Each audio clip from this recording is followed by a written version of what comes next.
এই পৃথিবীতে যত চাকরি আছে, শুনেন, পৃথিবীতে যত প্রফেশন এবং চাকরি আছে, যারা কায়িক পরিশ্রম করে রাজমিস্ত্রির কাজ করতেছে, বাস চালাইতেছে, বাসের হেল্পারি করতেছে, কেউ গার্মেন্টসে কাজ করতেছে, কেউ সচিবালয়ে কাজ করতেছে, কেউ ভালো চাকরি, কেউ খারাপ চাকরি, অনেকভাবে কাজ করে, চাকরি করে।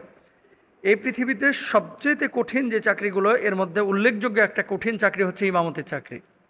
কিন্তু যদি ফ্যাসিলিটির কথা বলেন, এই পৃথিবীর সবচেয়ে অবহেলিত প্রফেশনগুলোর মধ্যে এই ইমামতির চাকরি হচ্ছে অবহেলিত একটি প্রফেশন। কিভাবে? আপনারা হিসাব করেন ঘন্টা ধরে, তাই না? চাকরি বাকরির ক্ষেত্রে সকাল 8টা তো বিকেল 5টা। আর ইমামতি যারা করে তারা হিসাব করে ঘন্টা না, সেকেন্ড, মিনিট হিসাব করে তারা চাকরি করে। আপনি বলবেন কিভাবে? কোনো ইমাম যদি 1:30টার জামাত 1:35-এ শুরু করেছে, দেখবেন আসরের আগে আর চাকরি শেষ। এত কঠিন।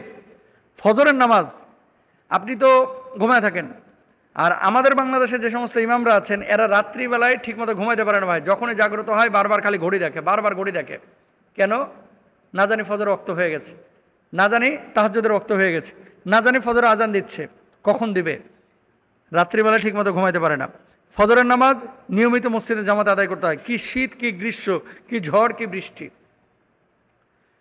এরপর আসেন, ইমাম সাহেব যদি কোনোদিন 1 মিনিট দেরিতে গিয়েছে, অনেকের রোশানলে পড়তে হয়। 24 ঘন্টা মসজিদের ইমামতির জন্য মাথার ভিতরে পেরেশানি থাকে। তারপর আসেন, ইমাম সাহেবরা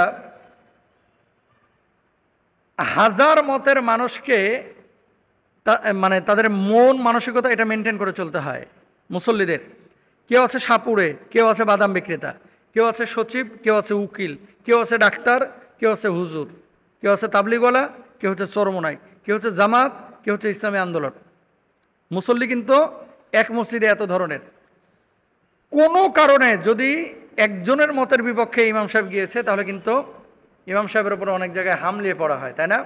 তো এই জায়গাটা থেকেও কিন্তু ইমাম সাহেবকে বিবেচনা করতে হয়, ভাবতে হয়। এরপর আসেন, হাজার মতের মানুষকে নিয়ন্ত্রণ করে ইমাম সাহেব চলছে।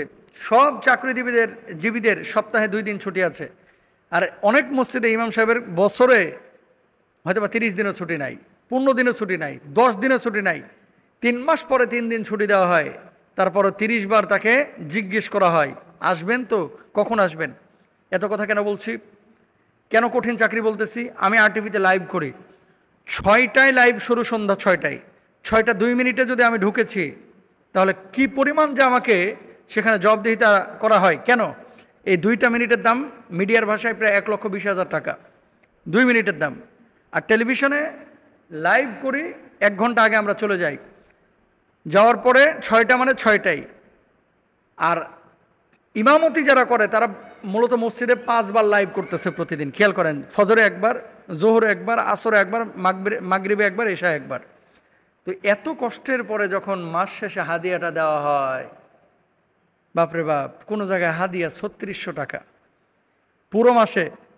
150 নামাজের ইমামতির বেতন হচ্ছে 3600 টাকা, 150 নামাজের ইমামতির বেতন হচ্ছে 10,000 টাকা, 150 নামাজের ইমামতির বেতন হচ্ছে 15,000 টাকা, 13,000 টাকা, 12,000 টাকা, 11,000 টাকা। তারপরও 3 মাসের বাকি। অনেক মসজিদে আছে জানেন আপনারা, উত্তরবঙ্গে, হুজুর ধান তুলে ধান বেচে বেতনটা নিয়ে নিন, মানে ধানটাও হুজুরই তোলা লাগবে।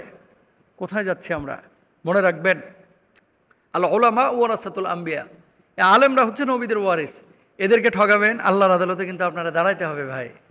আপনি জানেন যে আপনার ছেলে মেয়েরা হাত খরচ নেয় 12,000, 13,000 টাকা, 10,000, 8,000, 9,000 টাকা, আর একটা ইমামকে আপনি বেতন দিয়ে রাখছেন 6,000 টাকা। ইমাম সাহেবরা আল্লাহ চালায়, আসলে আল্লাহ চালায়, নাহলে কীভাবে চলে?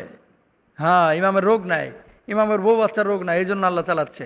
কিন্তু আল্লাহ চালাচ্ছে এই কথাটা বলে ভাই অনেকে প্রতারণা করে, বুঝছেন, ভণ্ডামি করে।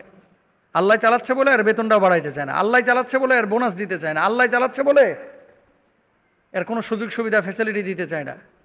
ইমাম সাহেবের বউ আছে সেই গ্রামে, ইমাম সাহেব এখানে এসে ইমামতি করতেছে, ছুটি নাই। যেই ইমামের বউ ইমামের থেকে অনেক দূরে থাকে, 4 মাস 5 মাস ইমাম সাহেবের সঙ্গ দিতে পারে না, ইমাম সাহেব তার স্ত্রীকে সময় দিতে পারে না, সেই ইমাম সাহেবের ইমামতি মন থেকে কিন্তু হয়তোবা চাকরি করতে হয় সেজন্য করতেছে, এটা ভালোবেসে অনেকে করতে পারে না। কারণটা কি? এটা তার উপরে জুলুম ভাই।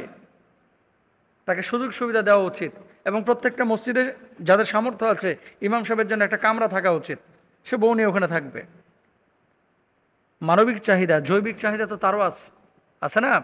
তো এই জায়গাগুলো আমাদের খেয়াল করা উচিত। আপনার ছেলে স্কুলে গিয়ে মাদ্রাসায় গিয়ে বার্গার খায়, আর ইমাম সাহেবের ছেলে মাদ্রাসায় গিয়ে টোস্ট বিস্কুট খুঁজাও পায় না, এরকম কিন্তু হচ্ছে।